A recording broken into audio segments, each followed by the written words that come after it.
Hello, my friend. Time for our meeting this Tuesday, August 26th. In 1978, I went to Germany to cover a visit by President Garcia for the Jornal do Brasil newspaper.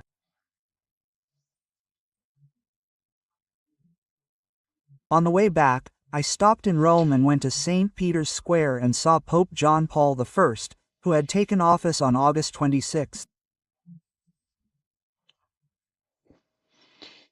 After that, he lived for 33 days.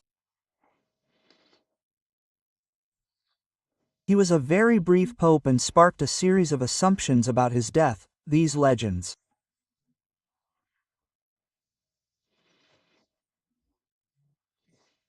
Then came John Paul I. Remember to subscribe and at the end to like or dislike.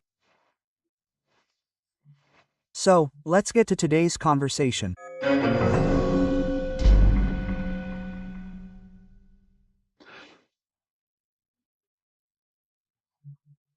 Today's first topic is the federal penal police to prevent Bolsonaro from fleeing his home.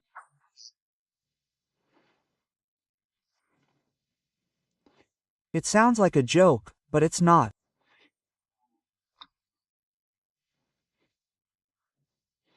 Well, Lindbergh Farias asked. He went there. The Attorney General of the Republic, Paulo Gon, thought it was appropriate, and Minister Moraes sent the penal police that operates in the maximum security federal prison in Brasilia, where Marcola is being held.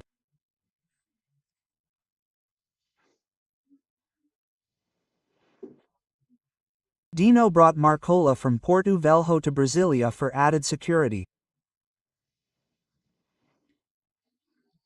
Bolsonaro lives in a gated community, in an area commonly called Jardim Botânico. The gated community already has security regulations, but now he can be there in civilian clothes, in uniform, with the necessary weapons, okay? Okay, everything detailed. The penal police, apparently, will be there, infiltrated to prevent Bolsonaro's escape.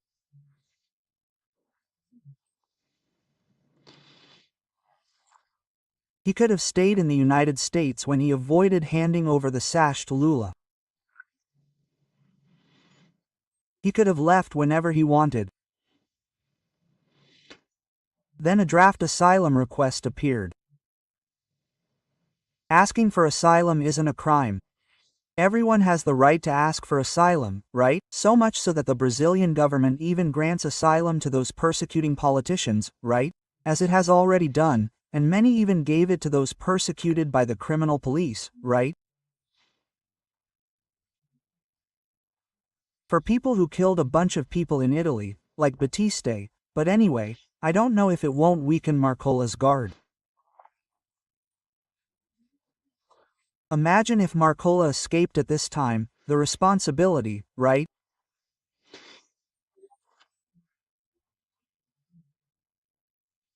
I think Bolsonaro did deserve better security, because, after all, the house where Bolsonaro's ex-wife, the mother of his 3 children, and his former in-law's life was invaded by bandits in Resende, right?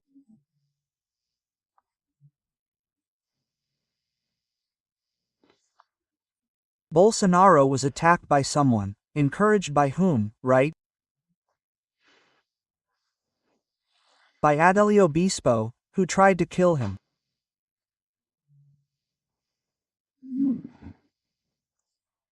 So, his life is also in danger, at risk, right?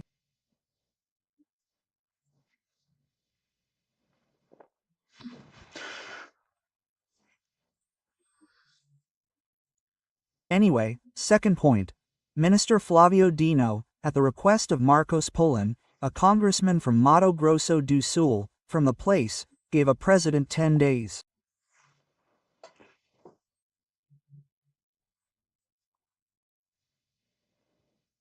Flavio Dino is not a president with power. He gave the Speaker of the House 10 days.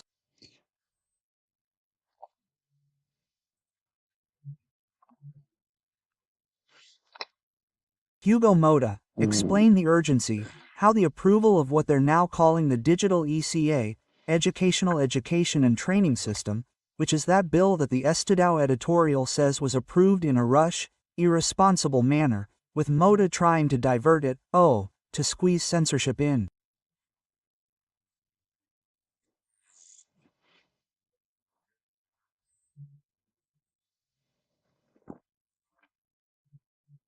The bill that's now in the Senate is in the Senate's hands, right? It was rushed, it was populist, as the Estadão editorial says, right? Yeah, but a president with power will have to explain to the Supreme Court justice.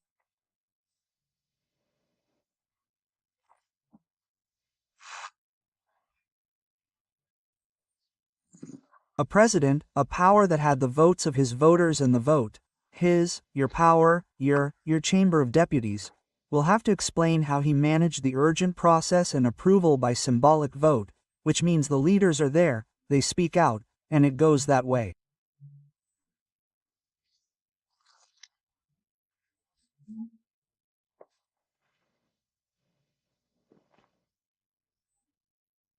It has merit, yes, but there's this strange thing, right, about independent powers, which must be harmonious and have checks and balances.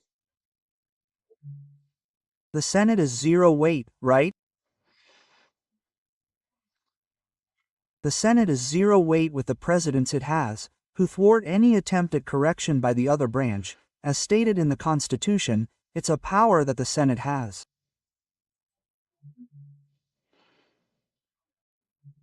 If someone isn't fulfilling their oath to defend, guard, and uphold the Constitution, and is a guardian of the Constitution, as established by the Constitution itself, that's an aggravating factor, right?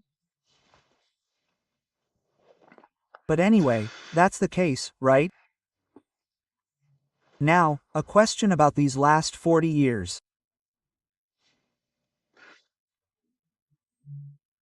Why have we allowed TV programs to eroticize children, adultify children, to use the term?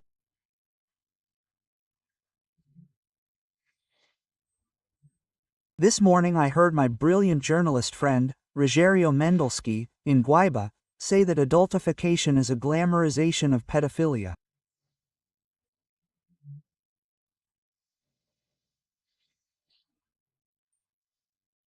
In my article that's coming out in this Wednesday's newspapers, I talk about a euphemism for pedophilia, right? We watched. When Demers reported it, we watched. When Antonia Fontanelli reported it, we watched. We only mobilized because Felka gave us a chance to seize it and censor it. In fact, it's an incredible censorship where censorship, which is prohibited by the Constitution, is outsourced and privatized, handing over to the big techs, right? The decision. Well, this project at least states that the interested party or the public prosecutor's office should prevent the removal of acts of pedophilia or similar, right?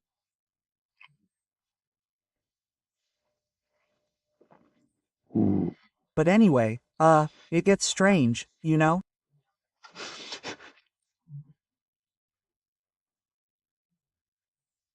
I keep thinking, right, the situation there with the 10 days for, the Speaker of the House Hugo Moda, it seems like, let's say, in an elementary school where the janitor gives the boy 3 days to return or compensate the school for the window he broke by kicking a ball, right?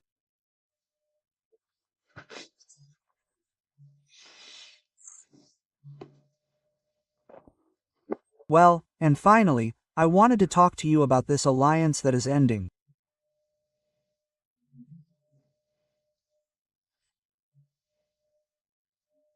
Brazil has a cultural commitment to the West.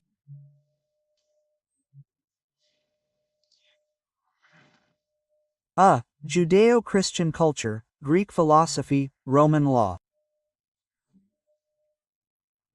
We're practically cutting ties with Israel. Israel will no longer send an ambassador here, right? Brazil didn't accept the ambassador Israel sent. Well, Israel had already declared Lula persona non grata because he withdrew Brazil from that Holocaust Remembrance Alliance, that is, denialism, denying the Holocaust. And it sided with Ramos. In that dispute, no, after Ramos entered Israel to murder young Israelis who were at a party, right, murder and take hostages. Then Israel entered the Gaza Strip to rescue hostages, and it's still like that today. We're practically separated from the United States, that is, we're separating ourselves from those with whom we conducted maritime exercises in the South Atlantic Ocean, NATO.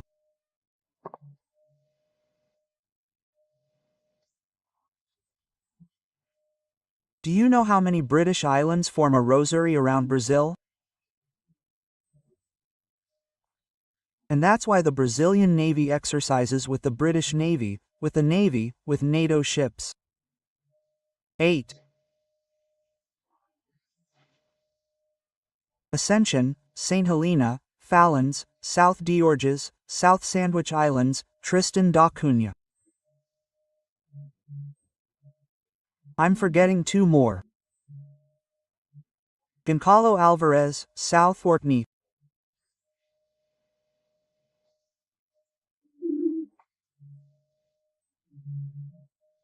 It's all there in Il Britannica, in our South Atlantic, which has NATO forces, which will in a way guarantee us against piracy of our oil on the platform as well. Thanks to this alliance, which has just been broken off, a combined exercise, Operation Formosa, was suspended.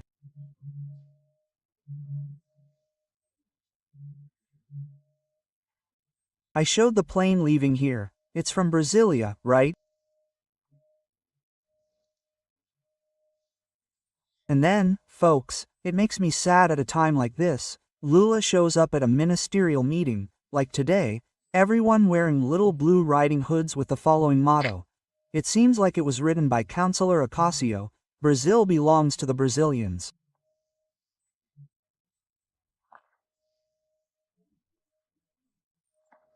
Brazil belongs to the Brazilians, imitating Maduro with that militia Maduro just put on the streets. My God, an army of Branco Leon. And we copy that in a ministerial meeting of Little Blue Riding Hood. Lula's Little Blue Riding Hoods, Brancolon's hats,